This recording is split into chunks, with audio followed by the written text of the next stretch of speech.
Pra gente aprender que nem o professor, nós tínhamos que se especializar e aí não dá. É muita coisa no juízo. A língua portuguesa é difícil mesmo. E não tem juiz, aí não ajuda. Eu, eu tenho, assim, uma prática, né, de leitura desde muito tempo, porque a minha mãe, ela é professora, né, e antes mesmo de se formar, ela dava aula de reforço em casa. Então, eu era criança, tinha lá, criança mesmo, tinha lá alunos do ensino fundamental, do ensino médio, tinham alunos que estavam estudando para concurso, né? E eu estava lá aprendendo com eles, né? Sobre essa questão, assim, de português, de leitura. Então, fui incentivado desde cedo a ler. É por isso que eu ganhei esse hábito da leitura, né? Então, assim, para mim foi muito natural essa questão da escolha de um curso como esse, né? Embora eu tenha tentado outros cursos também, por causa da Pois falta de incentivo, né, para ser professor, eu tentei outros cursos, mas depois acabei indo para a minha área mesmo aí da educação. Então, assim, já é de muito tempo que eu tenho essa prática da leitura, mas nunca é tarde para começar, né? Só, mas depende muito da pessoa, né? Depende muito da pessoa, porque, por exemplo, eu comprava livros, comprava. Eu fiz de tudo com meu filho, mas ele nunca se interessou por leitura, não. Ele está começando a ler agora, com 20 anos. E aí, todo livro que ele compra, ele disse assim: Nossa, quem me viu? Eu digo, eu estou muito orgulhosa de você, mas é aquele que está na Bíblia. Ensina o caminho um dia, quem sabe ele aprende a andar. É, pronto, eu eu peguei também esse amo gosto, né? ler, eu amo muito ler, mas meu filho já não gosta. Tem tentado dar presente de livro para ver se incentiva, mas até agora tá. Mas quem sabe fazer que nem o Zerlane, quando ele fizer os 20 anos dele, né? Ele não É, isso depende muito vai da querer. pessoa mesmo, porque o meu irmão, ele também já não gosta de ler. Mesma criação, mas ele não gosta. Eu peguei o gosto, ele não gostou. Pois é. Bora lá, né? Então vamos lá. A gente vai entrar aqui no assunto de coesão e coerência. Coesão e coerência é um assunto que é importante principalmente para a construção de um texto, certo? Se você quer construir um texto que seja claro para o seu leitor, para que o seu leitor de fato compreenda aquilo que você está trazendo, você precisa se atentar para esses dois elementos aí do texto, coesão e coerência. Existe um livrinho, eu até dei uma olhadinha ali, mas eu acho que ele está guardado em outro lugar. Para quem quiser, assim, buscar mais sobre esse assunto, quem tiver interesse de fato, assim, né? Esse livro aqui é bem interessante. Coesão e coerência. O nome do título já é interessante, Lutar com Palavras. Coesão e coerência. Eu vou colocar aqui no grupo também, caso alguém se interesse aí sobre essas questões e queira de repente ler, para estudar mesmo, né? Se você tiver interesse mais na produção aí de textos, né?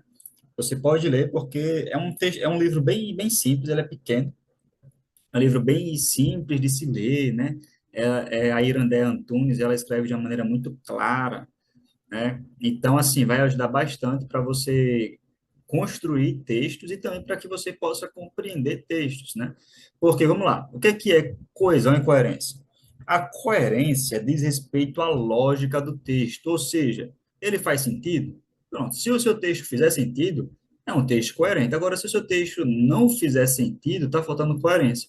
O seu texto pode até ser bem estruturado, ser bonito, ser bem escrito, mas ainda assim está faltando coerência, certo? Porque primeiro você disse algo, daqui a pouco você entrou em contradição naquilo que você disse, ou seja, faltou ali coerência naquela sua defesa, na sua argumentação, por exemplo, né? Dependendo do tipo de texto que você está escrevendo, ou na história que você está narrando, você pode faltar com coerência. Ele pode ser um texto bem bonito, bem escrito, no sentido de estar bem organizado, mas faltar coerência.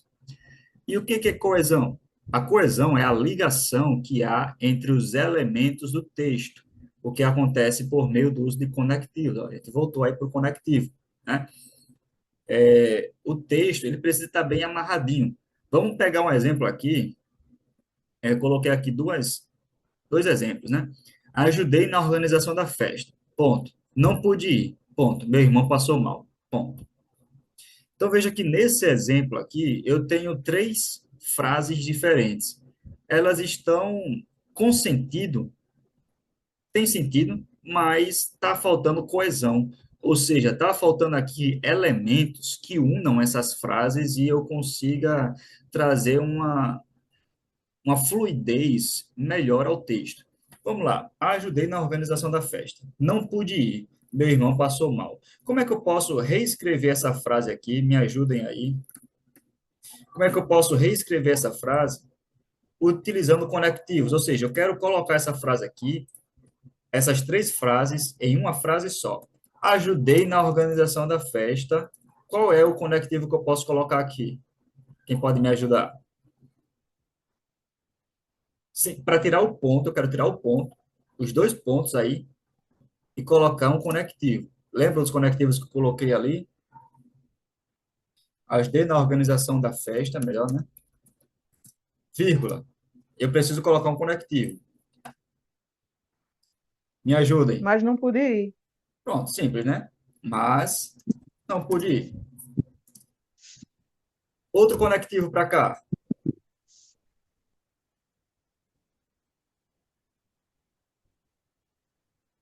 Meu irmão Pois, passou. Oi? pois, Pois, meu irmão passou mal. Pronto, é simples. Isso aqui é só um exercício simples para a gente fazer e ver como é que a questão da coesão, ela não é tão difícil assim. Basta que eu saiba qual é o conectivo adequado.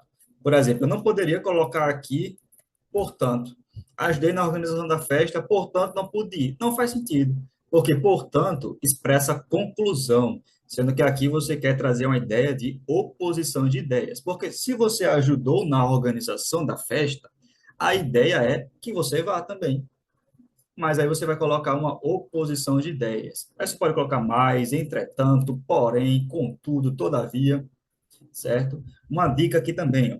no entanto, né? Não, portanto, não, que é conclusão. Não, No entanto, você falou? acho que eu falei uma palavra que não resiste, desculpa Não, aí. no entanto, pode ser. Se for isso aí, no entanto, pode ser. Eu falei no entanto, aí fiquei com dúvida. Pronto, pode ser também. Uma dica aqui, voltando lá para o uso da vírgula. Ó, preste atenção, sempre que você for colocar aqui essa expressão, mas, ou trazer uma explicação, você coloca a vírgula. Deixa eu colocar aqui o mais, que é o mais comum, né? Mas, às vezes, a gente quer colocar vírgula aqui. Não precisa. Na verdade, não pode, tá? Mas é obrigatório colocar a vírgula aqui antes do mais, certo? Agora, se você está iniciando uma frase, ó, letra maiúscula, está iniciando uma frase com mas, porque você pode encerrar a frase e aí depois trazer uma outra frase para trazer uma oposição sobre aquilo que você já falou. Você pode. E aí você coloca a vírgula aqui, certo? Se você estiver iniciando a frase. Mas se não for o caso, for esse caso aqui, você só coloca a vírgula antes do mais e não depois. Tá claro isso aqui? Beleza. Outro caso, eu vou até modificar essa frase aqui, ó. Eu posso colocar a vírgula aqui dependendo da situação, ó, mas não pude ir. Eu vou colocar uma explicação no meio aqui, ó, mas, vírgula, por causa da chuva, vírgula, não pude ir. Então, veja que isso daqui, ó, eu coloquei no meio dessa oração, coloquei no meio. Então, justamente por causa disso, que teve essa interrupção, essa quebra na frase, que eu precisei colocar essa vírgula aqui, tá? Se não fosse isso, eu não posso colocar a vírgula depois do mais, certo?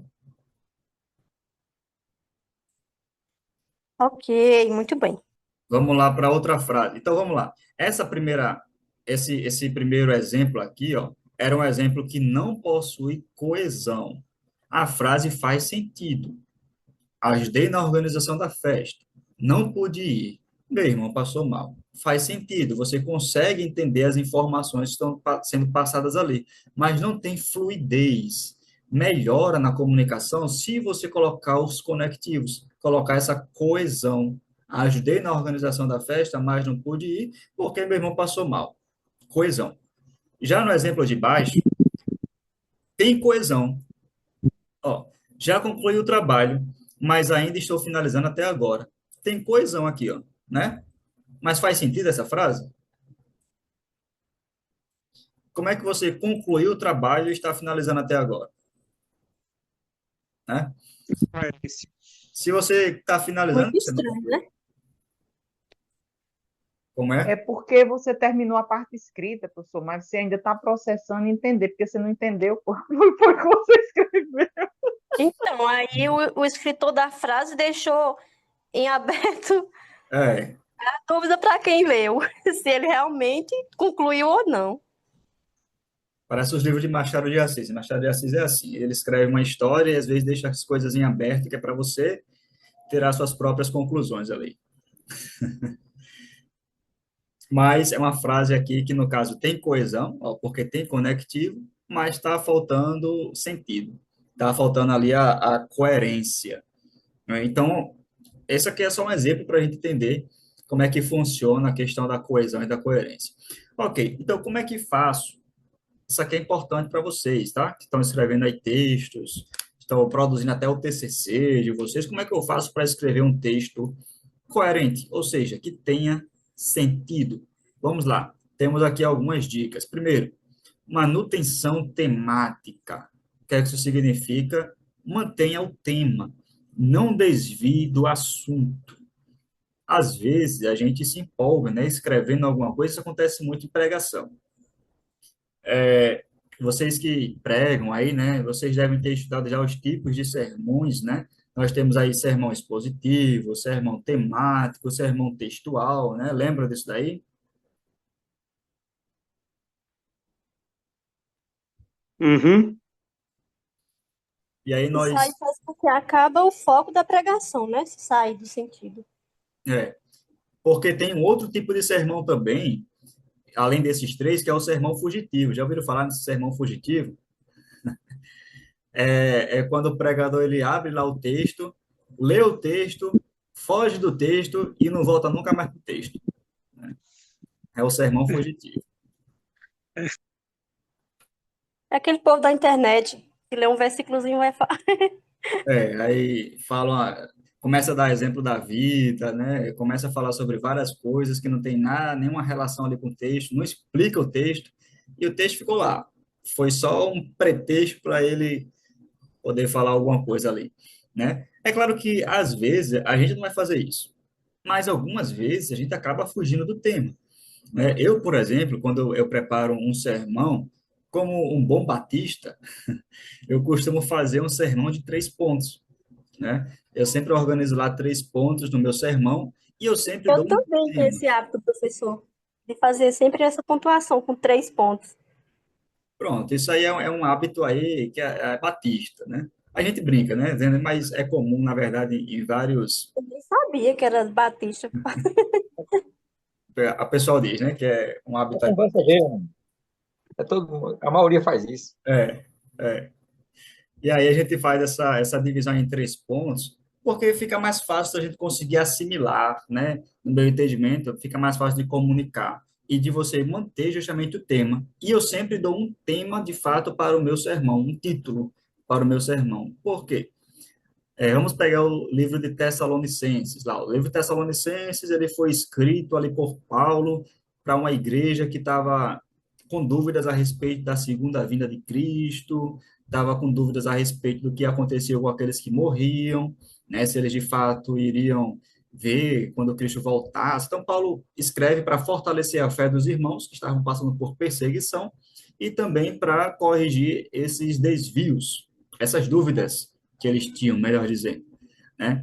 Então, vamos lá. Eu pego um capítulo lá de 1 Tessalonicenses, no capítulo não, que é muito extenso, eu pego uma perícope, né? Vocês que já estudaram aí sermão expositivo, perícope é apenas um parágrafo, vamos colocar dessa maneira para esclarecer melhor, um parágrafozinho lá do capítulo, e você vai falar sobre aquela perícope, aquele pequeno texto, porção de texto.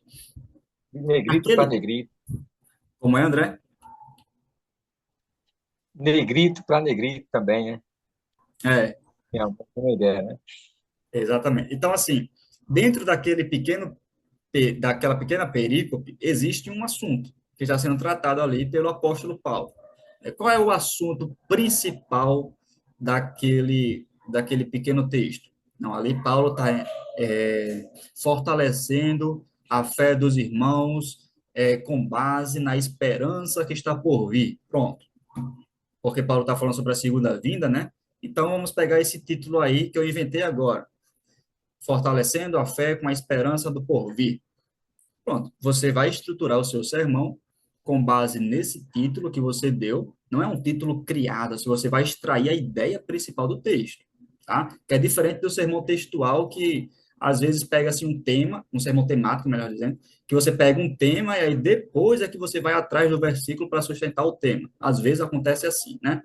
Mas no sermão expositivo não, você pega aquele texto e aí você tenta extrair a ideia principal e aí você dá um título. E aí, com base naquele título, você vai desenvolvendo esses 3 pontos que ajudam você a não fugir desse tema, a não desviar do assunto, certo?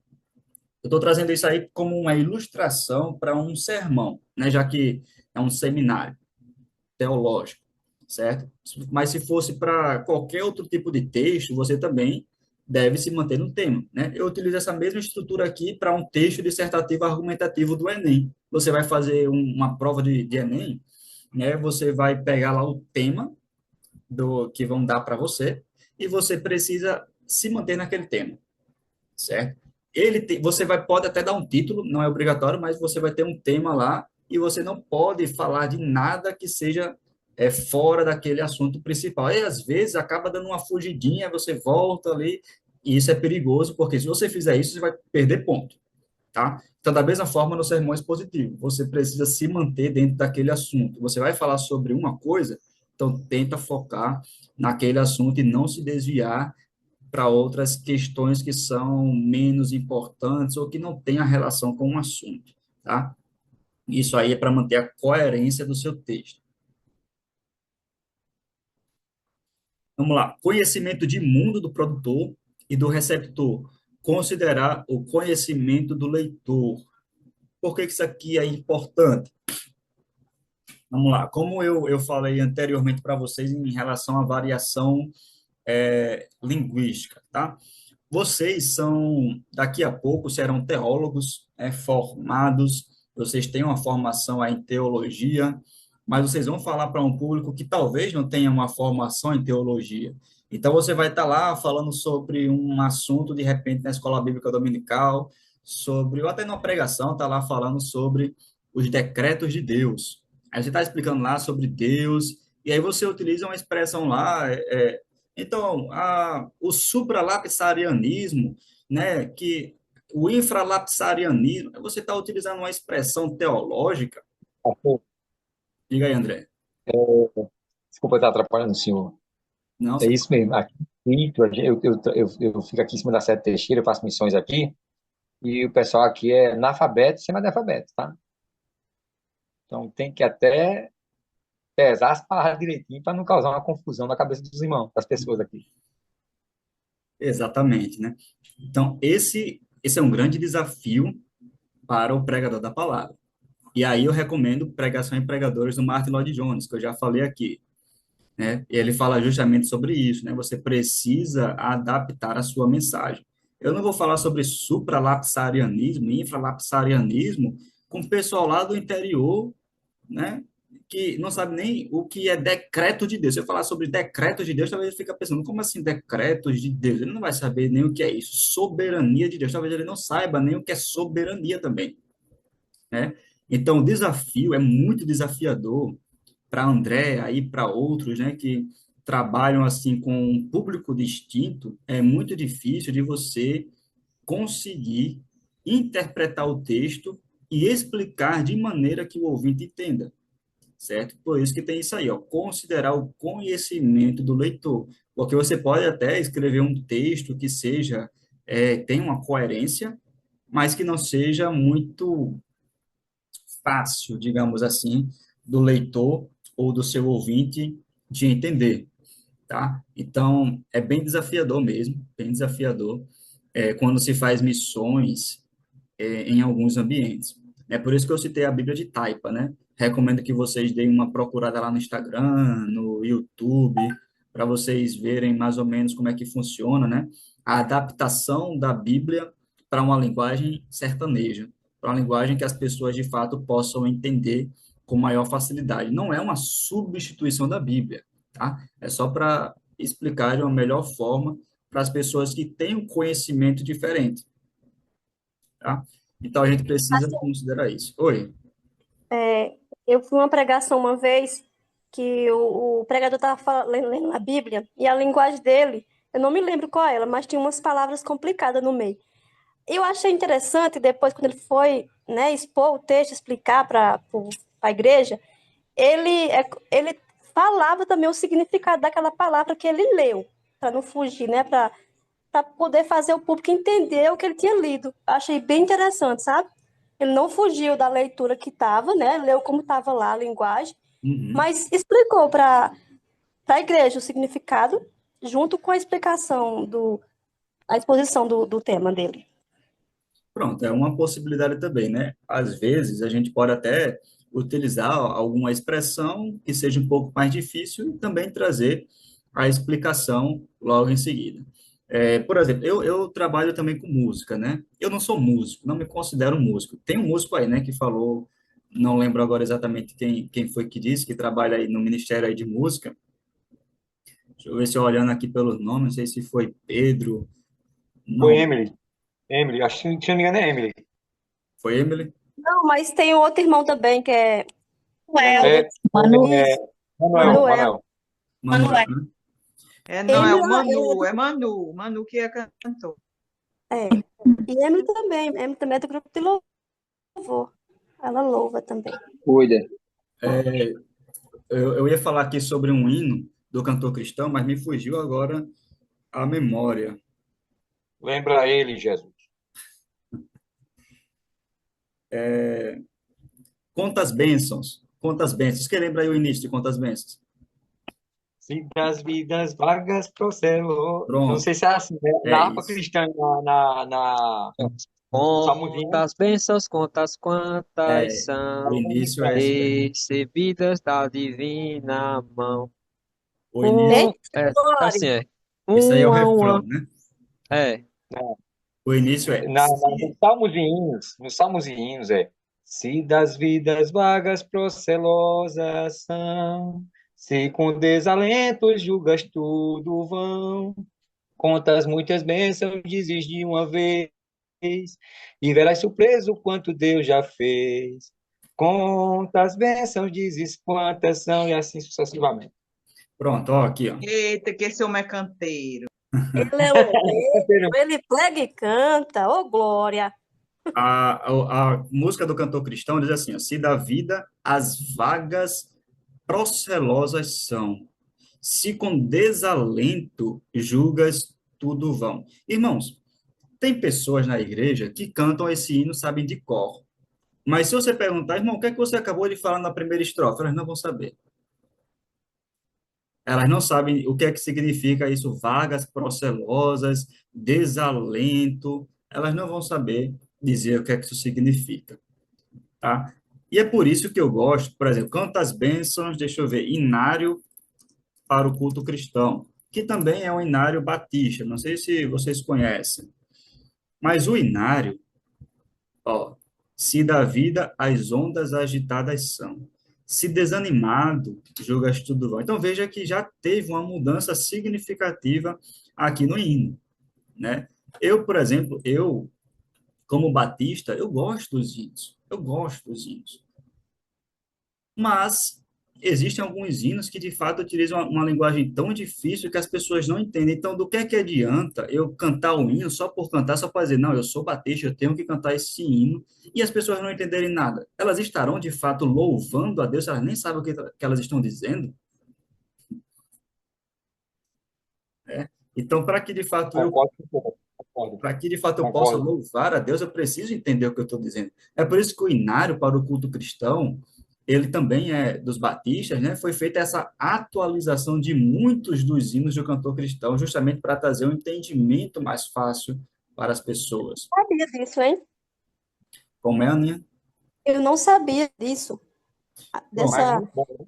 questão que era para poder modificar o entendimento da palavra.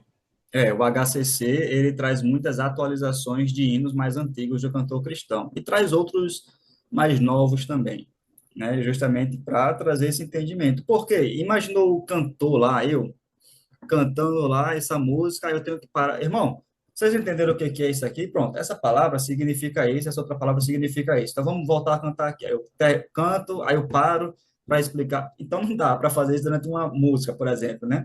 Ficar parando toda hora para explicar o significado das palavras. Então é mais fácil eu trazer músicas e hinos que sejam mais acessíveis, que as pessoas de fato entendam, para que assim todos possam juntos louvar a Deus. Porque senão apenas uns vão estar louvando a Deus, outros vão estar cantando sem nem saber o que estão cantando, né? E aí já entra ó, a questão da adequação da linguagem ao contexto, considerar o nível de formalidade, né? Já entra nessa questão que eu estou explicando aqui para vocês. Se eu estou falando para um determinado público, então eu tenho que me adequar a esse público, tá? Até no refrão da música foi feita uma modificação porque aí caía numa cacofonia. A cacofonia é quando eu utilizo uma expressão, uma palavra junto de outra que não fica muito bonita. Por exemplo, aqui, ó, conta as bênçãos, conta quantas são. Fica um pouco feio esse conta quantas são, né? Uma a uma, diz-as de uma vez. Fica um pouco estranho essa forma de falar, é uma cacofonia. Mas aí no HCC já foi feita essa correção, ó. Quantas bênçãos, em vez de dizer conta quantas são, Isso, bom, dize né? quantas são. Recebidas da divina mão, uma a uma, aí, em vez de dizer dize-as de uma vez, conta a cada vez, né? Foi uma mudançazinha bem simples, mas que já melhora na questão da sonoridade, para evitar algum tipo de dúvida com relação ao que está sendo dito ali, né? Outra coisa, escolha vocabular. Observe o sentido das palavras. Isso aqui é muito importante também, porque às vezes a gente quer utilizar uma palavra que seja até bonita. Então, rapaz, eu vi essa palavra aqui bonita, eu vou colocar aqui no texto, sendo que a gente não sabe muito bem o que é que ela significa. Então, você vai dizer aquela palavra só porque você achou bonita, mas que muda o sentido daquilo que você quis dizer. Tem um exemplo que parece até piada, mas não é. Um exemplo de um autor que ele estava falando sobre um culto em que o pregador iria falar sobre a ascensão de Cristo, certo? Aliás, ele foi falar sobre a assunção de Cristo, né? E aí ele viu alguma expressão de que Cristo foi assunto aos céus. Assunto. Olha só, a palavra assunto. Assunto se escreve assunto. Ele foi assunto de subir aos céus. Mas a palavra assunto, ela também pode significar outra coisa. Qual é o assunto da aula, o tema da aula? Né? Essa palavra assunto pode significar isso também. Mas aí o que é que a pessoa que estava pregando falou? Oh, Cristo foi o assunto ao céu, significa que quando ele chegou lá, não se falava em outra coisa nos céus. O assunto dos céus era Jesus. Oh, glória! Então ele colocou o tema assunto ainda como se fosse tema. As pessoas estavam falando sobre Jesus, sendo que biblicamente era outra coisa, né? Que estava querendo se dizer ali. Então, é necessário ter um cuidado com essa escolha vocabular. A gente vai utilizar uma palavra que a gente não sabe muito bem qual é o significado e acaba falando uma besteira ali, né? Eu mesmo. Professor, eu vejo Foi. muitos pentecostais falarem que Jesus, quando ele foi crucificado, ele desceu o inferno. E eu sempre digo, por favor, me diga qual é o texto, porque eu já li os 4 evangelhos e eu não vi essa parte que Jesus desceu para o inferno. Ou em outro texto, não consigo. E aí o rapaz até ele ficou um pouco irritado comigo, porque eu realmente eu estava curiosa, eu queria saber em que contexto eles tiraram essa ideia de que Jesus foi para o inferno. Alguém da turma, ou o senhor mesmo, sabe baseado em quê? Porque, por exemplo, o rapaz aí disse assunto porque ele entendeu que assunto era uma conversa, era um tema, era notícia. Mas, assim, não é local, não é único, é entre os pentecostais. Jesus, quando foi crucificado, ele foi no inferno. E eu queria saber onde é que está escrito isso na Bíblia. Vamos lá. Isso é uma interpretação de um texto de 1 Pedro. Vamos lá, deixa eu colocar aqui para 1 Pedro 3,19, que diz assim, ó, no qual também foi e pregou aos espíritos em prisão. Esse texto aqui é interpretado como se Cristo tivesse ido, de fato, ao inferno, ao Hades, né? E pregado para as pessoas que estavam lá. Sendo que o texto vai dizer assim, os quais, no outro tempo, foram rebeldes, quando a longanimidade de Deus esperava nos dias de Noé. Ele está falando dos dias de Noé.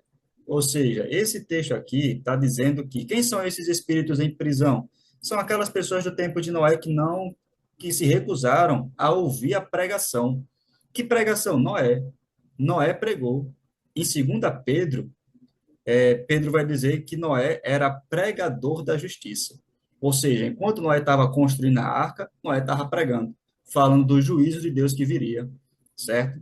Então, quando fala ele também foi e pregou, significa que o Espírito de Cristo estava lá em Noé também, pregando através de Noé. Então, Cristo falou e anunciou do juízo que viria por meio de Noé, certo? Então, não significa que ele foi, de fato, ali ao inferno para pregar a esses espíritos em prisão. Significa que Deus já estava atuando lá no Antigo Testamento, anunciando a respeito do juízo que viria por meio de Noé também, certo? Então, assim, é uma interpretação que tem, né? Algumas pessoas têm, baseada também em Efésios, Capítulo 4, né? aqui na hora, isto, ele subiu, que tá estranho aqui, né? Tá faltando alguma coisa, parece, que é senão que também antes tinha descido às partes mais baixas da terra, né? Isso aqui também é tomado aí como uma referência a isso, mas que pode ser interpretado como essas partes mais baixas, significa a própria terra, porque Cristo estava no céu, Cristo sempre existiu, né? Ele é pré-existente, a gente fala sobre isso, ele é eterno. Então, Cristo já estava no céu, na sua habitação celestial, mas ele desceu, ele veio até nós. Essas são as regiões mais baixas da terra, né? Não significa necessariamente que tenha, de fato, ido ao Hades, ok? Professor, repete só a referência. 1 Pedro, 1 Pedro 3,19, e o outro Hebreus, Efésios 4,9. Efésios. Efésios 4. Obrigada, professor. Nada. Vamos lá. A gente viu aqui sobre texto coerente, né? Então, a gente precisa tomar cuidado aí para não desviar do tema, para considerar o conhecimento do leitor, considerar o nível de formalidade, no caso, se as pessoas vão de fato entender, e até o sentido das palavras, para que a gente não utilize expressões que sejam diferentes do sentido que a gente pretendia. Isso é coerência. E para escrever um texto coeso, existem algumas estratégias de coesão. A primeira, coesão referencial, que é a substituição por pronomes e advérbios, artigos definidos e indefinidos, numerais, elipse, hiperônimos e hipônimos e sinônimos. Vamos lá. Eu não coloquei nenhum exemplo aqui, né? Vamos lá. Como é que eu trabalho aqui com essa questão da coesão referencial aqui em relação a cada um desses elementos? Substituição por pronomes e advérbios. Um exemplo simples. Eu estou escrevendo um texto, deixa eu sair aqui.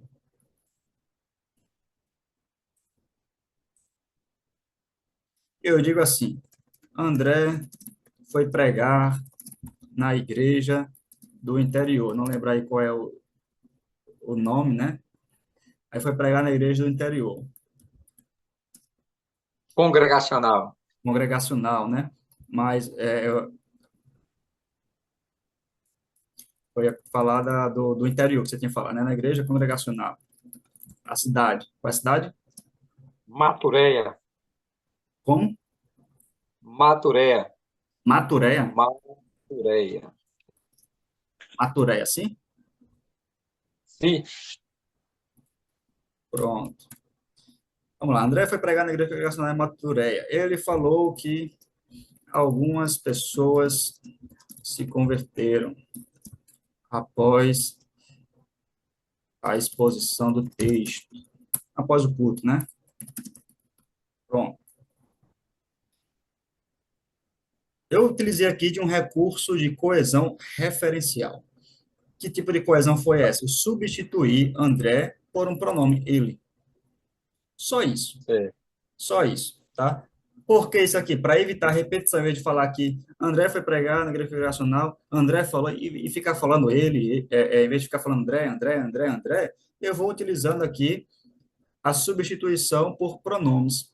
Existe uma, uma mania, eu colocar assim, um vício, melhor dizendo, um vício de linguagem, que algumas pessoas dizem assim, ó, o mesmo voltou de lá, e aí o mesmo a gente utiliza para se referir a quem? André, sendo que isso aqui é errado, tá? Então, utiliza o mesmo para fazer essa relação. É melhor você utilizar ele, simples.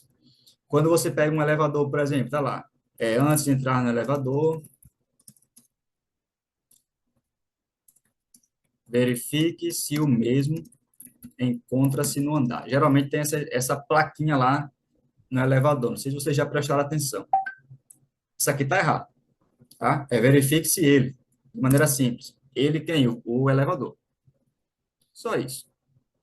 Tá? Isso é coesão referencial. É você utilizar um pronome para substituir uma outra expressão anterior. Esse ele aqui está se referindo a elevador. Esse ele aqui está se referindo a André. Certo? Isso é coesão referencial. Artigos definidos e indefinidos. Essa coesão referencial aqui, de artigos definidos e indefinidos, por exemplo, Professor, posso tirar uma dúvida? O pode- encontra-se, o pronome oblíquo, ele sempre tem que vir depois do verbo, ou eu posso colocar, ele se encontra? nesse caso, é opcional. Eu posso colocar tanto antes quanto depois. Né? Vou dar um exemplo aqui. A expressão te amo. Essa expressão aqui é errada,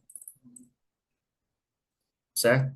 Porque você não pode começar uma frase com pronome oblíquo. O pronome oblíquo é esse ti. Te amo. Eu não posso começar uma frase por pronome oblíquo. O certo é dizer amo-te. É muito formal, né? Parece ser muito formal. Mas a gente também utiliza a expressão eu te amo. Pronto. É mais simples. Veja que eu não Amo comecei. você. É, eu não comecei com pronome oblíquo. Eu comecei com pronome pessoal do caso reto. Eu. Aí sim eu posso colocar o pronome oblíquo antes do verbo. Certo? Mas se for para começar uma frase, eu não posso utilizar essa expressão aqui, cadê? Essa expressão aqui, te amo. Não posso colocar essa expressão, porque não se inicia a frase, não se inicia a oração por um pronome oblíquo, tá? É uma regrinha aí simples para você saber se coloca antes ou se coloca depois. Né? Existem muitas regras, na verdade, de colocação pronominal. Essa aqui é só uma delas aí, já que você perguntou se é antes, se é depois. E aí, vamos lá. Seguindo aqui. Eu tenho essa questão de artigos definidos e indefinidos. Eu não vou tratar todos aqui para a gente ganhar tempo, mas artigos definidos, basicamente, são esses aqui, ó, o, a, pois e as. E os indefinidos são esses aqui, certo? Então, a gente utiliza o artigo definido quando a gente já conhece aquilo que está sendo tratado e o indefinido quando a gente não conhece. Por exemplo, se eu digo assim, ó, um professor chegou. Se eu digo um professor chegou, eu estou dizendo aí que eu não sei qual foi o professor que chegou. Pode ser qualquer um dos que vocês já tiveram. Só estou dizendo que um professor chegou, não sei qual foi. Agora, se eu digo o professor chegou, isso significa que você já sabe quem é o professor, que é aquele professor que vocês estavam esperando, que vocês já conhecem esse professor. Então, essa é uma diferença aí bem simples, tá? Numeral, a gente também tem que ter um certo cuidado para não confundir aqui, ó, porque existe um que é artigo e existe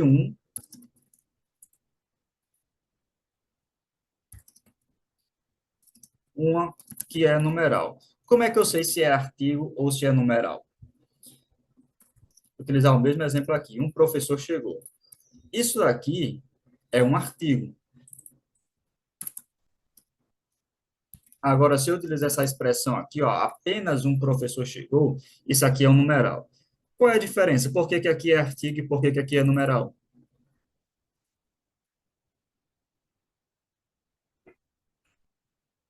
Alguém tem alguma ideia? É simples.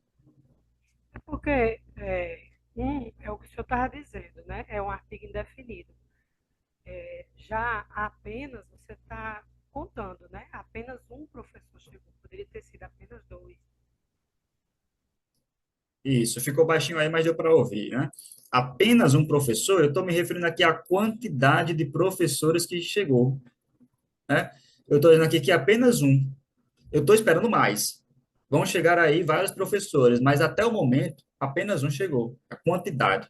Já aqui eu não estou me referindo à quantidade, eu digo, um professor chegou. Aí pode ser até que tenha outros professores, mas eu digo, um professor chegou, me referindo a um professor que é desconhecido, um professor que é indefinido, né? Já que esse é um artigo indefinido, né? Então, a gente tem que ter um certo cuidado com o uso Então, aqui. é errado, professor, se o senhor perguntar, Zerlando, quantos professores chegaram? Aí eu respondo, um professor chegou. Eu tenho que dizer, até agora, só um. Não, nesse caso aí, dentro desse contexto, né? Como eu Depende do perguntei, contexto, justamente, né? como tem um contexto, né? Quantos professores chegaram? Um professor chegou? Eu já sei que é uma resposta referente à minha pergunta, que é quantos, a quantidade, né? Aí a gente precisa só analisar o contexto. Mas numa frase solta como essa aqui, de fato, né? Aí a gente sabe que se for uma frase solta, aqui é um artigo indefinido e aqui é um numeral. Coesão referencial ainda, elipse. Como eu já tratei, não vou aqui falar novamente. Elipse é aquela figura de linguagem que a gente retira o verbo para evitar a repetição do verbo, tá? Ou retira alguma outra palavra que seja para evitar a repetição. Uma estratégia de coesão é justamente essa. A gente substitui, né, os pronomes, o nome por um pronome para evitar repetição, tira um verbo para evitar a repetição, porque se você repete muito uma coisa, acaba se tornando cansativo. É um texto chato, um texto cansativo, né? A não ser que, por exemplo, tem o polissíndeto, que você repete um conectivo, mas ali é uma estratégia. A repetição, ela não é errada sempre.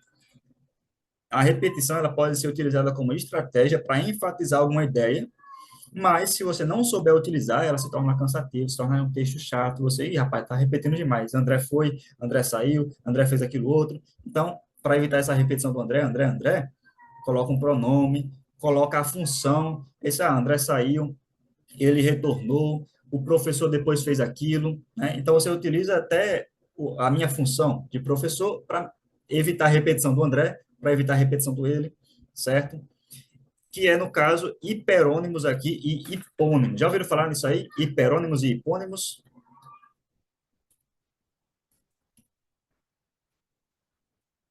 Ó, eu até coloquei aqui em letras garrafais para ajudar vocês o que é hiper, algo grande, hiperônimos.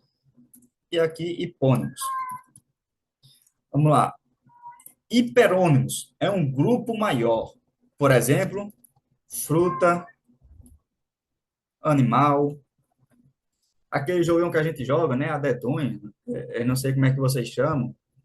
Fruta, animal, objeto, isso são hiperônimos. E o que é que são hipônimos? Maçã. Maçã é hipônimo de fruta, certo? Porque fruta é o hiperônimo, cabe várias frutas ali dentro. Mas maçã é o sentido mais restrito do hiperônimo fruta. Animal pode ser qualquer coisa, mas aí eu posso dizer animal, cachorro. Objeto pode ser muita coisa, mas aí eu digo copo, tá?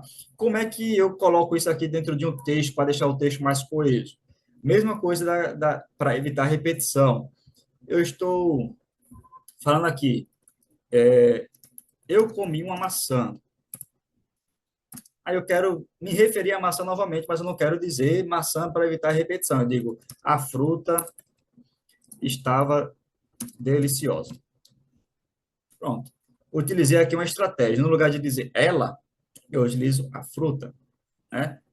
Que é hiperônimo de maçã, mas sempre nessa ordem. Primeiro o hipônimo, depois o hiperônimo. Porque se eu utilizar aqui, eu comi uma fruta, fica meio que fruta é essa, né? Mas se eu digo primeiro que eu comi a maçã e depois utilizo a fruta, eu estou apenas retomando a fruta que eu já falei, certo? E sinônimos? Sinônimos são palavras ali parecidas, né? No seu significado. A gente pode utilizar também isso como estratégia para evitar a repetição, certo? Exemplo, você está falando aí do presidente da República. Você citou o presidente, aí você quer voltar a se referir ao presidente, mas você quer utilizar uma outra expressão, você utiliza, por exemplo, o chefe do executivo, para se referir ao presidente, para não dizer o nome presidente, né? É um sinônimo. Vamos lá. Outro tipo de coesão sequencial. Nós temos aí esses tipos de coesão, a sequencial e a recorrencial, certo? Na sequencial, nós temos conjunções e locuções conjuntivas. Isso aqui foi o que eu já falei dos conectivos, tá? Conjunção é a mesma coisa de conectivo. A gente já viu na prática como é que funciona. Você vai escrever um texto, em vez de colocar ponto final, você pode retirar o ponto, colocar uma conjunção para estabelecer essa ligação maior. Da mesma forma, preposição, tá? A preposição a gente também já viu ontem. Eu vou passar aqui rapidamente por essas questões que eu já tratei, para a gente ir para o nosso último assunto. As preposições a gente já viu mais ou menos ontem, né? Por exemplo, naqueles casos que eu falei do texto, né, que não tinha a preposição, ofereceu Abraão a Isaac, né? A gente pode colocar uma preposição para justamente trazer uma ideia um pouco diferente. Deixa eu dar um outro exemplo aqui.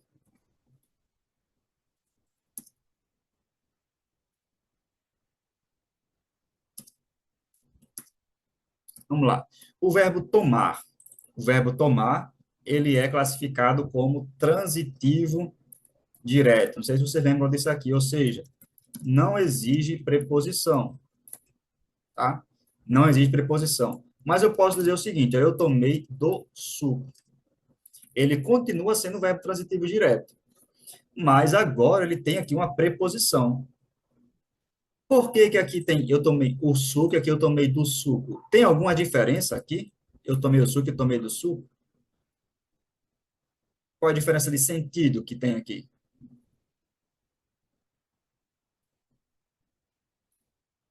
Eu entendo que quem tomou o suco bebeu tudo. Quem tomou do suco tomou só uma parte. Exatamente. Então, não houve nenhuma mudança nesse sentido aí em relação à transitividade do verbo. O verbo não exige preposição, mas você coloca uma preposição justamente para trazer uma ideia diferente, certo? Eu comi o bolo, eu comi do bolo. A mesma coisa, eu comi o bolo, comeu todo. Comeu do bolo, comeu só uma parte do bolo. Só colocar aqui na tomada o computador.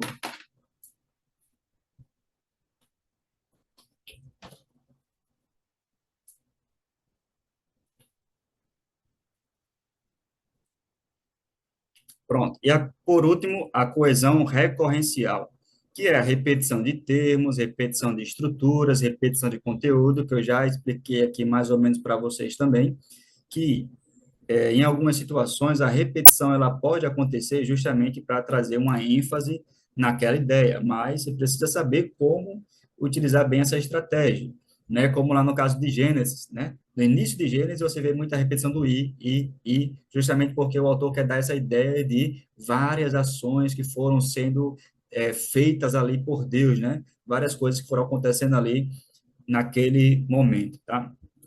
Então vamos lá. Alguma dúvida aí sobre coesão? Que a gente já vai entrar aqui no nosso último assunto. Acho que esse é o último assunto.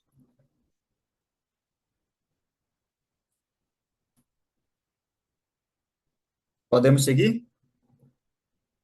Pastor, eu estava vendo aí esses detalhes, é, com certeza nos ajuda, que essa é a nossa finalidade, né? Interpretar a Bíblia, né?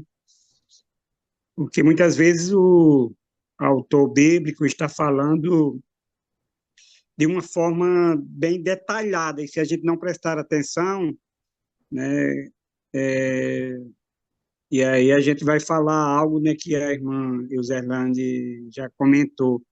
A gente não vai chegar àquilo que o autor quis dizer, né? Simplesmente pelo fato de não conhecermos essas regras, né? Essas pontuações aí, esses detalhes do português. Isso dificulta muito a interpretação da Bíblia, né? Porque essa colocação aí que o senhor fez, né? Eu tomei o suco, né? Aí o outro, eu tomei do suco. Então, é questão de interpretação, né? Que o senhor nos forçou a interpretar o significado dessas duas palavras, e aí foi uma totalmente diferente da outra. Isso vai nos levar né, a prestar mais atenção no texto bíblico, esses mínimos detalhes. Isso, por isso que a gente precisa estar sempre lendo o texto ali calmamente, né? A gente, quando chega início do ano, a gente quer fazer a leitura bíblica anual, e é importante que façam, recomendo fazer sempre essa leitura bíblica, né? De capa a capa. É importante. Mas não adianta nada você também fazer a leitura só para dizer, eu li a Bíblia toda. Você precisa ler com calma. Leia no seu tempo. Às vezes tem gente que quer ler a Bíblia toda em 3 meses. Eu fico pensando, se você ler a Bíblia toda em 3 meses, você vai entender bem aquilo que a Bíblia está falando. Eu não estou dizendo que você precisa ler a Bíblia toda em um ano, e aí você vai compreender cada detalhe lá do texto bíblico, porque não tem como. A gente lê, relê, relê mais uma vez, e a gente vai descobrindo coisas novas a cada leitura, né? Mas leia com calma a Bíblia, faça anotações, grife as palavras que você acha que são interessantes. Por exemplo, você está lendo um texto lá de Romanos, né? Um exemplo aqui que eu estou dando, aí você vai ver que Paulo utilizou a expressão portanto. Assim, opa, portanto, o professor falou que portanto indica ali uma conclusão, ou seja, eu preciso ler e me atentar ao que Paulo vem desenvolvendo antes para saber qual foi a conclusão que ele chegou. Paulo utilizou aqui a expressão mas, porém, contudo, todavia. Então, é uma expressão que indica uma oposição. Então, Paulo está fazendo uma oposição aqui entre algo que ele falou antes e agora ele vai colocar uma questão oposta. Então, você precisa só se atentar a essas expressões, né? Que são, assim, expressões simples, mas que às vezes podem modificar o entendimento do texto bíblico de fato, né?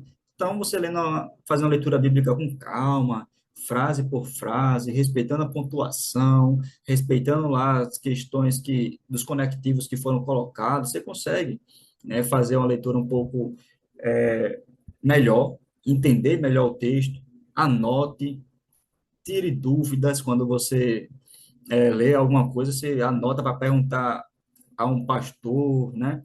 Que isso vai ajudar bastante na questão da interpretação. Tenha sempre também um livro, por exemplo, eu utilizo aqui, na verdade faz até tempo que eu não utilizo, mas eu tenho aqui o Manual Bíblico MacArthur. Esse manual bíblico, ele vai analisar cada livro. Ele vai começar por Gênesis até Apocalipse e vai colocar quem é o autor, qual foi a data, qual foi o contexto, quais são os temas principais desse livro, os personagens, algumas questões ali de interpretação, né? As dificuldades principais relacionadas ao texto lá de Gênesis, né? Então, é interessante, porque você conhece um pouco mais sobre o contexto do livro, e aí você consegue ler o livro já entendendo um pouco mais para onde você está indo, digamos assim, né? É importante que a gente saiba Quando você vai pegar um ônibus, você precisa pegar o ônibus, você precisa saber para onde é que esse ônibus está indo. É da mesma forma, quando você vai ler o texto bíblico, você precisa saber para onde aquele texto bíblico está indo, digamos assim, né? É, e isso vai envolver essa questão de contextualização, isso vai ajudar bastante na interpretação, sempre tendo um livro desses para auxiliar. Hoje em dia já tem até muita Bíblia de estudo, né, que tem uma boa introdução a cada livro da Bíblia, que já dá uma contextualização boa também, embora assim seja um pouco mais simples, né, porque não tem espaço para tantas informações, mas já ajuda bastante a contextualizar ali a sua leitura. Só o autor do livro que o senhor falou? Que eu falei agora, Manual Bíblico MacArthur. O autor é John MacArthur. Beleza. Vamos lá. Aqui eu coloquei algumas palavras e expressões, aqui já é para a gente finalizar, né? Só para a gente não cometer aí alguns erros relacionados a algumas expressões que nós utilizamos aí no dia a dia, ou até mesmo na leitura bíblica, né? Coloquei aí exemplos bíblicos justamente para isso, né?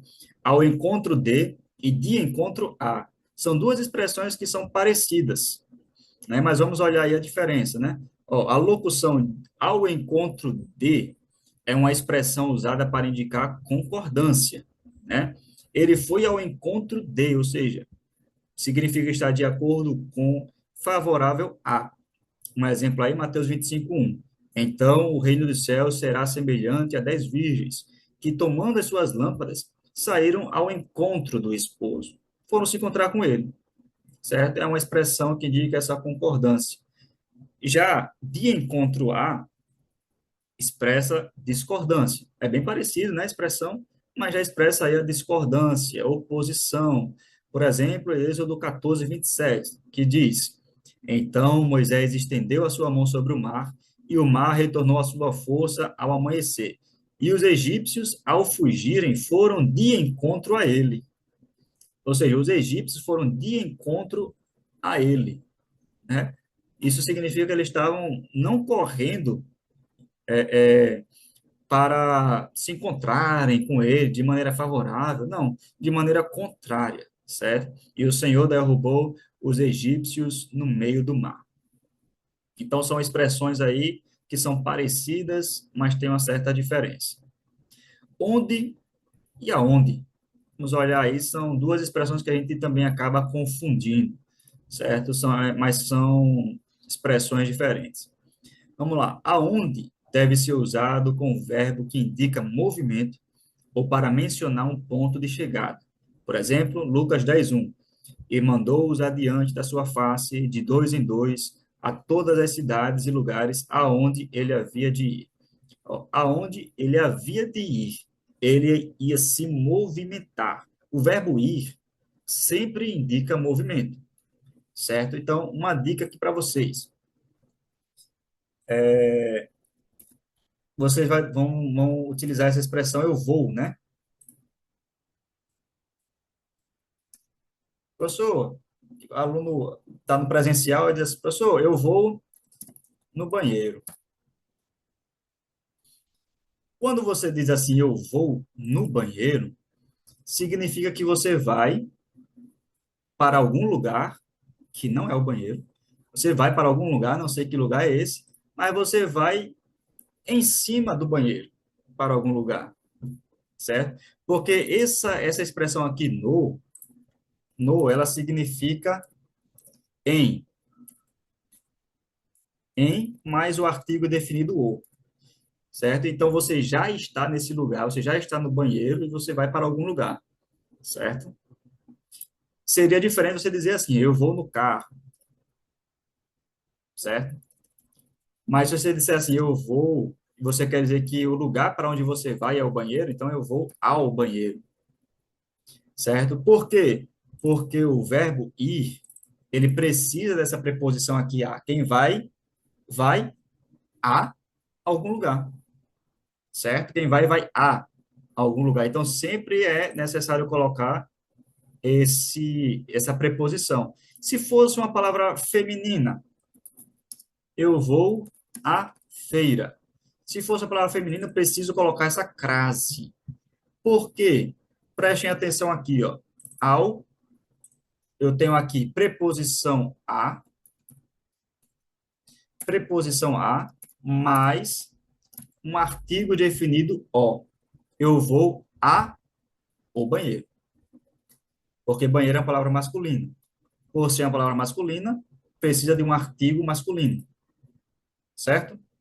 Eu vou à feira. Quem vai a algum lugar. Então, a preposição, da mesma forma que nesse primeiro exemplo, e feira é uma palavra feminina. A feira. Então, eu tenho preposição a, mais o artigo feminino a. Mas você não diz, eu vou à feira. A gente diz, eu vou à feira. Então, esse a, preposição, mais o artigo feminino a, forma esse fenômeno aqui que nós chamamos de crase. Entenderam? Ficou claro isso aqui? Entendi. Elimina vamos dizer assim, um A e coloca a crase, assume o lugar, né, Isso. Para não ter essa repetição, né, de a, eu só digo a mesmo e coloco o acento, né? Que é chamado aí de acento grave. Ok? Então, gente, o aonde, ele só deve ser utilizado para indicar movimento. Por exemplo, se eu digo assim, eu vejo um aluno saindo de sala, eu digo, ei, aonde você vai? Porque movimento. Ele está saindo. Aonde você vai? Aonde você está indo? Certo? Agora, se eu ligo para alguém e digo, ei, onde você está? A pessoa está parada num lugar. Onde você está? Ah, eu estou em casa. Ok. Ele está em um lugar. Onde? Mas aonde você vai indica movimento. Então, sempre que for movimento, aonde? Mas se for um lugar fixo, onde? Por exemplo, João, capítulo 1, versículo 28 aí, que eu coloquei. É onde é usado com verbos que não indicam movimentos, com verbos estáticos. Por exemplo, estas coisas aconteceram em Betânia, do outro lado do Jordão, onde João estava batizando. Então, veja que onde aqui é utilizado como um recurso de coesão, que a gente acabou de ver, né, para se referir a Betânia. Para não repetir aqui Betânia, né, de novo, ele colocou onde. Onde João estava batizando, neste lugar. É um lugar fixo, um lugar estático, né, que não indica nenhum tipo de movimento. Por isso que tem essa diferença aí de onde e aonde, certo? Vamos lá agora para a expressão aqui de mas, mais e mas, que também existe aí com acento, né? Isso aqui tem muito erro, né? Então vamos olhar aí qual é a diferença entre essas três expressões. Mas, sem i, é uma conjunção adversativa. Já expliquei isso aqui para vocês, né? Uma conjunção adversativa que exprime a ideia de oposição, de contrariedade. Ela possui o mesmo valor de porém, entretanto, contudo, todavia. Exemplo, pois não estás debaixo da lei, mas debaixo da graça. Ou seja, Paulo está fazendo aí uma oposição de ideias, né? Entre estar debaixo da lei e estar debaixo da graça. São duas coisas distintas. E aí ele diz, ó, ou você está debaixo da lei ou debaixo da graça. Mas vocês não estão aqui debaixo da lei. Oposição. A ideia é oposta, vocês estão debaixo da graça. Certo? Na dúvida, é só substituir esse mais por porém. Pois não estás debaixo da graça. Porém, aliás, pois não estás debaixo da lei. Porém, debaixo da graça. Certo? Você pode substituir aí, caso você tenha dúvidas. No caso aí de mais com i já não é conjunção, é um advérbio de intensidade e transmite ideia de quantidade, sendo usado justamente para intensificar algo. 1 Coríntios 12, 22. Antes, os membros do corpo que parecem ser os mais fracos são necessários. Então, esse mais aí está trazendo não uma ideia de oposição, mas uma ideia de intensificar uma característica aí, mais fraco. Está intensificando essa característica aí de ser mais fraco. E o mas, que tem acento aí, é a forma feminina plural do adjetivo mal, certo? E equivale a maldosas ou ruins, antônimo de boas. Exemplo, a condenação é esta. A luz veio ao mundo. Olha aí, nesse exemplo aí nós temos as três formas que a gente trabalhou aqui. João 3,19. A condenação é esta. A luz veio ao mundo, mas, conjunção adversativa, mas os homens amaram mais, aqui, ó, advérbio, mais as trevas do que a luz, porque as suas obras eram más, certo? Suas obras eram ruins. Então, nós temos aqui três formas que nós utilizamos aqui palavras que são parecidas, certo? Eu não coloquei aqui, mas só para esclarecer, qual é a diferença entre mal e mal? Mal com L e mal com U.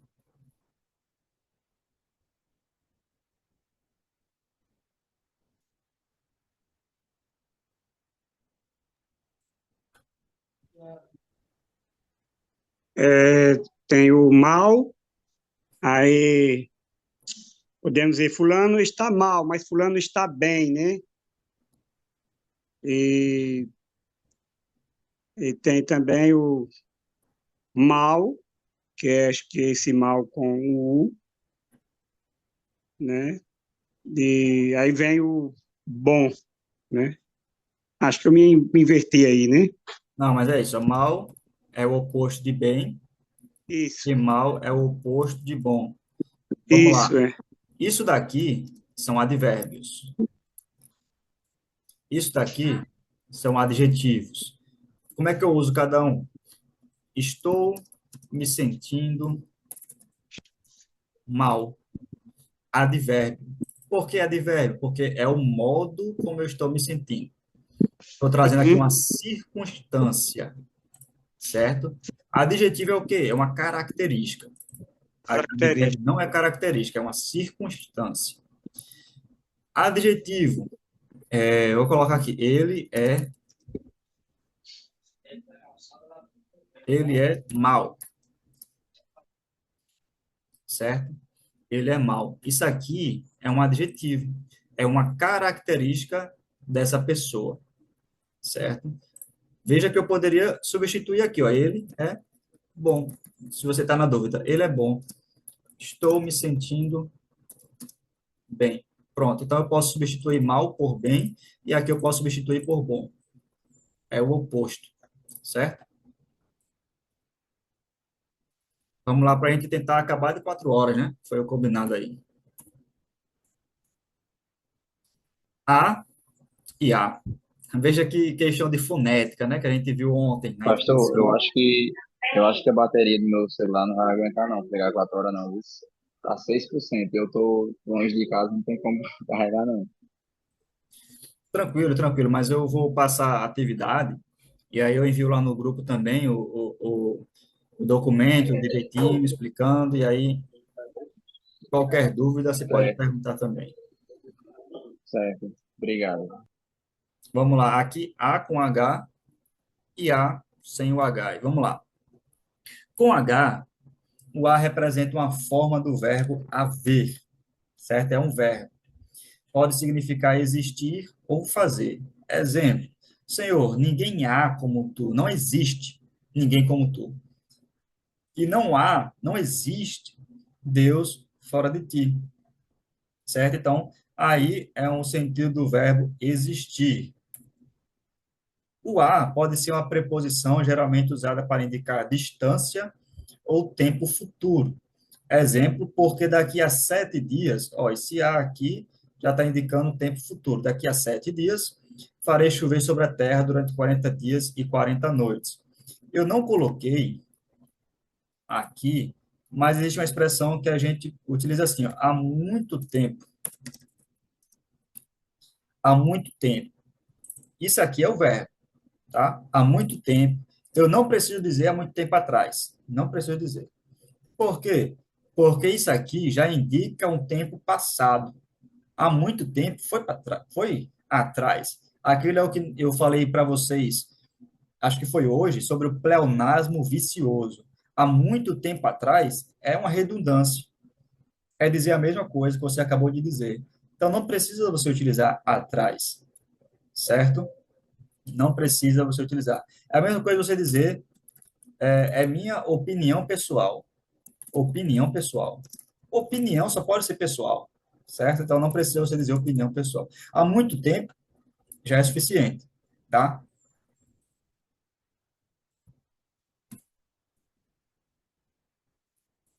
Vamos lá. Aqui nós temos 4 tipos de porquês.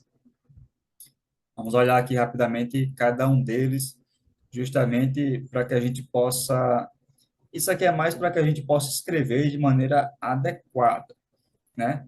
Ó, o porquê separado e sem acento geralmente é usado em perguntas diretas ou indiretas. Aqui eu coloquei entre parênteses. Como é que você pode substituir esse porquê para ficar mais simples? Por qual motivo? Você pode colocar essa expressão para substituir. Por exemplo, Gênesis 12:18. Por que não me disseste que ela era a tua mulher? Certo? Então, por que separado e sem acento? Eu gosto de dizer assim, de maneira mais simples. Início de pergunta. Início de pergunta, você utiliza esse porquê, separado e sem acento. Já o porquê separado e com acento, final de perguntas. Exemplo. Então Davi disse a Aquis, por quê? Veja que é o final de pergunta, né? Já que está junto do ponto de interrogação. Então a gente considera como o final de uma pergunta. O porquê, tudo junto e sem acento, é uma conjunção utilizada em respostas ou explicações. Eu já falei para você que a conjunção explicativa, né?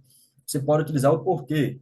Exemplo, mas vós não credes, porque não sois das minhas ovelhas.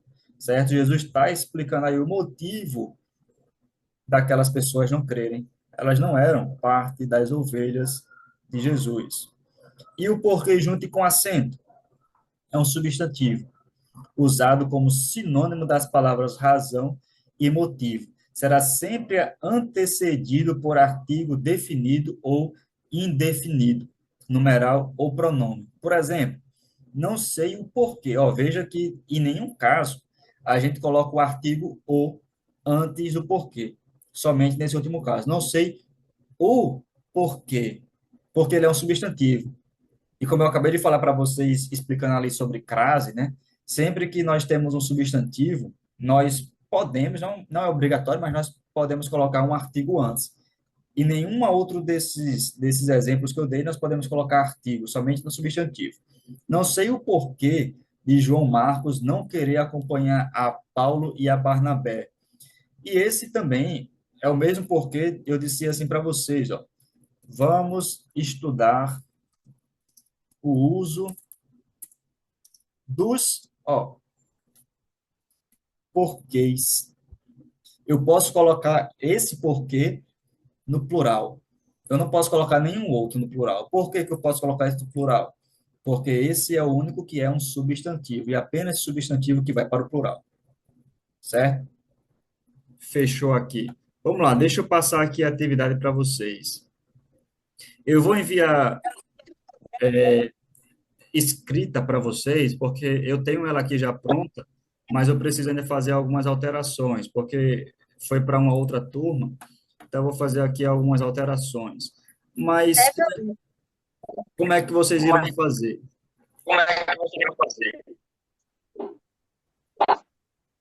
Como é? Vamos lá, Eu deixa eu falei passar. para pegar leve com a gente. Faz em equipe e com validade. Pronto, vocês vão fazer, Equipe de 15. vocês vão pegar 3 textos bíblicos em que vocês encontrem figuras de linguagem, tá? Mas olha só, não é qualquer figura de linguagem. Eu quero alguma figura de linguagem que você mostre assim, ó, se eu interpretar essa figura de linguagem aqui diferente, eu vou acabar cometendo um erro de interpretação que vai ser esse daqui.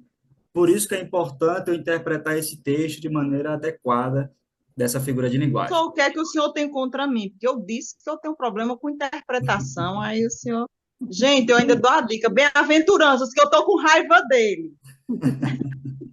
Pronto, ó. Vou dar um exemplo aqui para vocês. Aí esse exemplo vocês não pegam mais. 1 Coríntios 13, que eu já citei. 1 Coríntios 13 fala ali várias hipérboles, né? Paulo utiliza, ainda que eu falasse a língua dos homens e dos anjos, como é que vocês vão explicar isso? Aí vocês vão fazer uma análisezinha, não precisa analisar o texto, fazer uma exegese, tá? Não é isso que eu quero.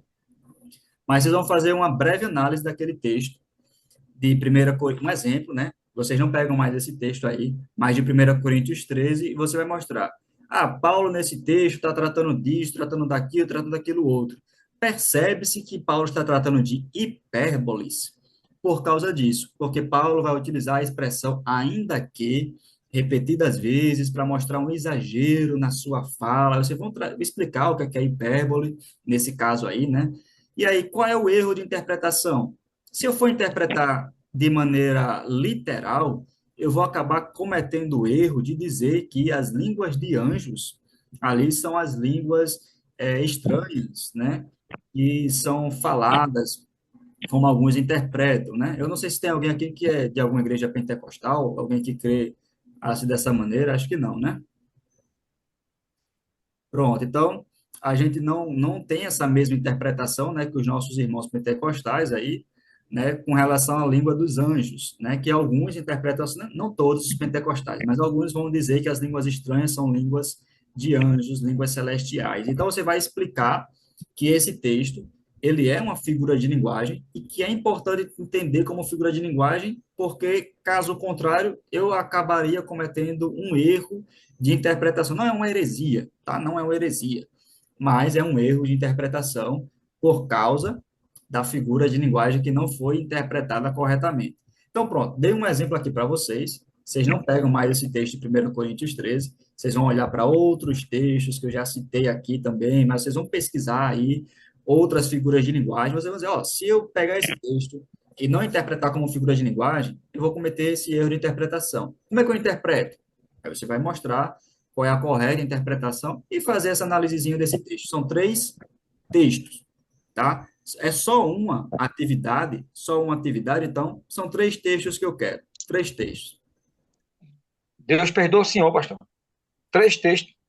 Sangue de Jesus tem poder. 3 textos. Não 3 perdoe versículos, ele. não é? Vamos Jesus Não, vai interpretar o texto correto. como eu falei, você não vai pegar, não é 10 versículos, um versículo só, tá? Um versículo só já é suficiente. Não precisa ser um texto completo, uma perícope, uma pregação, não é uma pregação, tá? É só uma análise de um versículo, aí você faz, tá? Essa explicação, essa interpretação adequada, ok? Ok. Alguma dúvida? 30 dias, gente, para vocês me entregarem. 30 dias já é suficiente. Hoje, Sangue de Jesus tem poder. O senhor poderia colocar escrito lá no grupo? vou colocar, eu já tenho essa atividade aqui escrita, eu vou só reformular aqui algumas coisinhas que eu mudei na atividade, né? Porque, como o pastor Arthur falou que era só uma atividade, por isso que eu acrescentei aí esses 3 textos, tá? Então, Aí eu até dia Ctrl+V aí. 18 de fevereiro, vocês têm para me entregar essa atividade. Eita glória.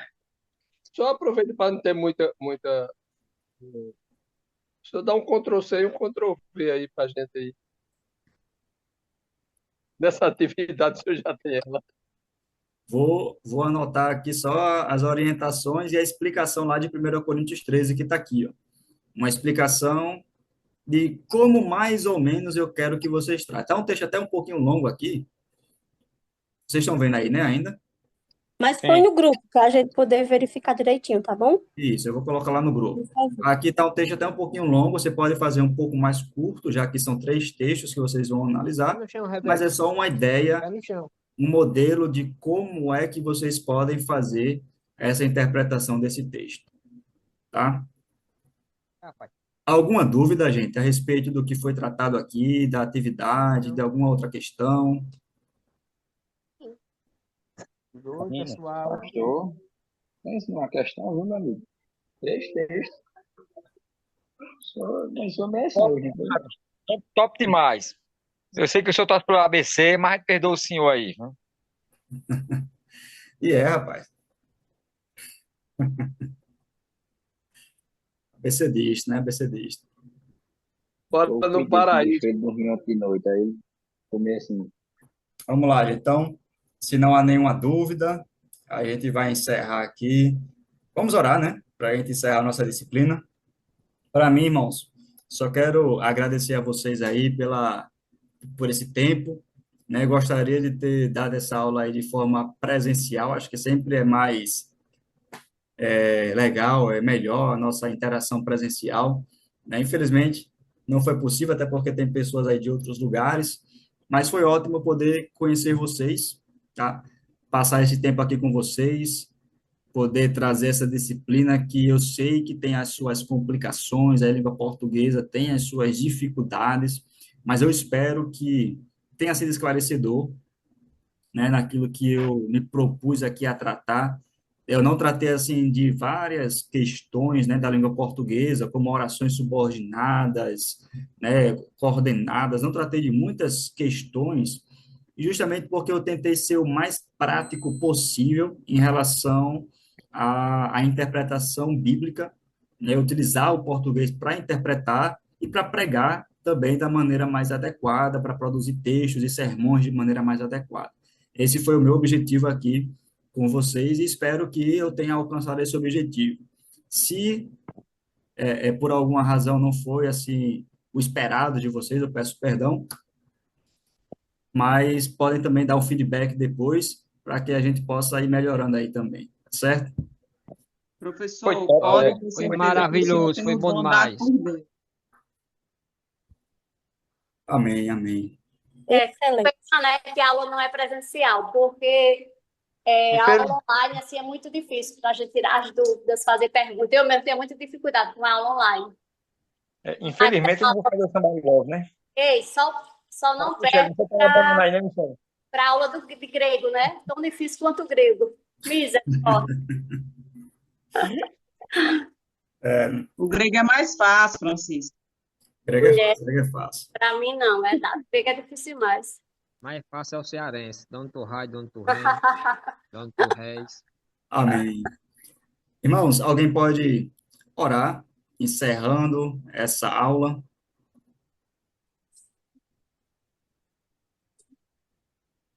Vamos, Aninha. Vamos, Aninha. Eu comecei, quem é que vai encerrar? Quer que eu encerre também? Amém. Pois vamos lá. Vamos lá, né? Louvar a Deus por esse momento, que não tem nem palavras, né, de gratidão ao Senhor por esse tempo que Ele nos deu, né? Então, feche os olhos, enche o coração de alegria, porque é isso. Obrigado, Paizinho. Nós te rendemos graças, Senhor Deus, mais uma vez aqui ao terminar esse momento. Quero louvar o teu nome, agradecer pelo pastor Felipe, né, que esteve conosco até agora, que tirou seu tempo ali. Que tudo isso seja para glorificar o teu nome, Pai. Que cada um aqui, cada ensinamento hoje aqui nessa disciplina e as demais que aconteceram no decorrer dos anos, também não tenho dúvida que foi bênção em nossas vidas. Que nós possamos, Senhor Deus, estarmos com o coração quebrantado, ouvindo ao Senhor para cumprir, Senhor Deus, com o teu chamado na vida de cada um aqui, seja pastor, seja missionário, qual seja, Pai, o Senhor sabe. Então, nós dependemos de Ti, Pai. Muito obrigado por essa oportunidade, Pai. Com o coração grato que nós louvamos e agradecemos o Senhor, no nome de Jesus. E todos diz amém. Amém. Amém, meus Beijão no Obrigada, mar irmãos. pra professor. você.